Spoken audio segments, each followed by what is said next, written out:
Over 300 activists, journalists, lawmakers, and policymakers are here in Taiwan for the Global Assembly of the World Movement for Democracy. And with me is Damon Wilson. He's the chair of the National Endowment for Democracy, which is based in Washington, D.C. They're a nonprofit that funds groups that are working for democracy around the world. Well, Damon, welcome to Taiwan. Thank you so much for our interview. I do want to start off by asking you a big question. We here in Taiwan actually feel the threat to democracy more than ever before because of China's, escalated military activity and the war in Ukraine. So what do you think is the biggest threat to democracy today? Well, first of all, Natalie, let me say it's such a pleasure to be back in Taiwan, especially to be back here, as you said, with 300 activists, those that cherish democracy from around the world, learning Taiwan's story. You ask a really important question, and you said you feel the threat here in Taiwan.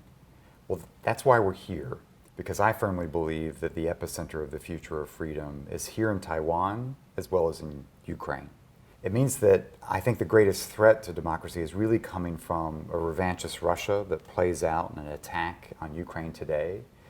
And what we see with a hardening autocratic dictatorship, kleptocracy in China and Beijing, which is coercing, trying to threaten Taiwan as well as its own people. And so we're here at a time when democracy is under attack. It's a pretty tough time. Really, this past decade is something different. It's what I call sort of defining challenges to democracy. Yes, we have to accept and acknowledge democratic erosion, backsliding, political polarization in established democracies. But when you overlay that with sharp authoritarian repression, first of their own people, but increasingly the export of the tools, the tactics, the technologies of repression, where autocrats are helping each other, this is qualitatively new. It's a pretty serious challenge, assault on democracy, exacerbated by a new information environment, technology, and financial kleptocratic networks. So you said that Beijing is a major player. And that Taiwan is also a major area of concern, right? That's country right. of concern. Yeah. Can you explain that, what Beijing is doing to threaten democracy, of course, in Taiwan or even around the world? It's a consequential moment. We're here in the wake of a party congress, an extraordinary party congress, where Xi Jinping has obliterated the limits on his own power with the yes men around him. But it also means he's more susceptible to mistakes, to decision making in a bubble. Just look at Vladimir Putin and the miscalculation he's made in Ukraine. So it is a dangerous moment because we see a Beijing, a Chinese Communist Party, that has first acted to control its own people with artificial intelligence, big data to survey, control its own population. We've seen this with the Uyghurs and Xinjiang and East Turkestan, in prison camps, concentration camps, destruction of mosques, a genocide underway. And then look how quickly democracy and freedom were rolled back despite assurances in Hong Kong. It was the most rapid rollback of freedom in the world, and Beijing got away with it. And look at what Hong Kong today.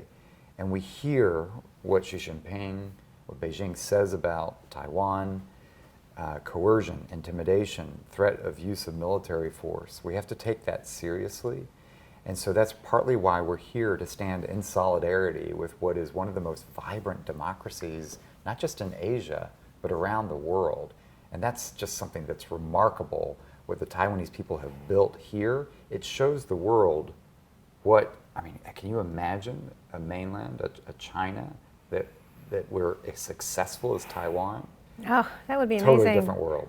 Well, tell me what your organization is doing to advance human rights in China and, in Hong Kong and Taiwan and Sure. Xinjiang. The National Endowment for Democracy is it's a unique institution. It was really born out of a movement on the left to support trade unions in Poland, and then on the right to stand up to communism, to really bring together support, political support in the United States, to say we have to support civil society, democracy around the world. So the endowment is a private institution, it's a private foundation that is publicly funded by the US Congress. But our approach is beautiful. So what we do is recognize that this isn't our struggle, it's the Chinese people's struggle. It's the struggle of those in Hong Kong. It's the struggle of those around the world. So our approach is, what do you need? How can we help? And so our goal is to support the ideas, the efforts of incredible people around the world. Well, that's wonderful work that you're doing. What would you say to the average citizen around the world, how we need to strengthen democracy? I mean, what can we do as just an individual? The power and quality of democracy is directly tied to the engagement of a citizenry. The history of the United States has been us holding ourselves and our leaders accountable and saying we're unhappy with this, or we're pointing out our own flaws. And it's that process of relentless self-improvement that leads to better governance. And that's what you see an absence of in a place like Russia and a place like communist China. That self-correcting mechanism that ultimately, it sounds messy, it sounds like people are arguing, but in doing so, they're making their own societies more effective, more resilient. And that's why ultimately I'm optimistic that democracy's future is bright and authoritarian futures are brittle. Really? But they're so powerful, and they're very tricky too. The way they spread disinformation and the way that they coerce their people or other people. You're still optimistic that democracy will win over? No doubt there's power behind Xi Jinping and Vladimir Putin, no doubt. But they use coercion, intimidation, AI surveillance of their own people, imprisonment. They use power in that way to suppress people's identities. And if you think about the opposite in a democracy, look at Taiwan, look at South Korea, look at Japan. It's unlocking the potential of your people.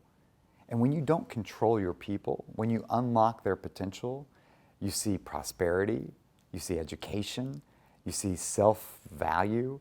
The sense of human dignity that comes from that is so beautiful, it's so powerful, and it actually creates a vibrant, strong society. And you see the reaction in Beijing and Moscow is the exact opposite, to control that. You don't control creativity and innovation, you have to unlock it, unleash it. And that's what Taiwan has done so well, and that's what Beijing, particularly under Xi Jinping, now looking to control the economy, to influence China's most dynamic private actors, and they're not going to be dynamic private actors if they're all controlled by the Communist Party. Well, thank you for bringing 300 friends with you to Taiwan and for supporting the Democratic Alliance around the world. I've been speaking with Damon Wilson. He's the chair of the National Endowment for Democracy.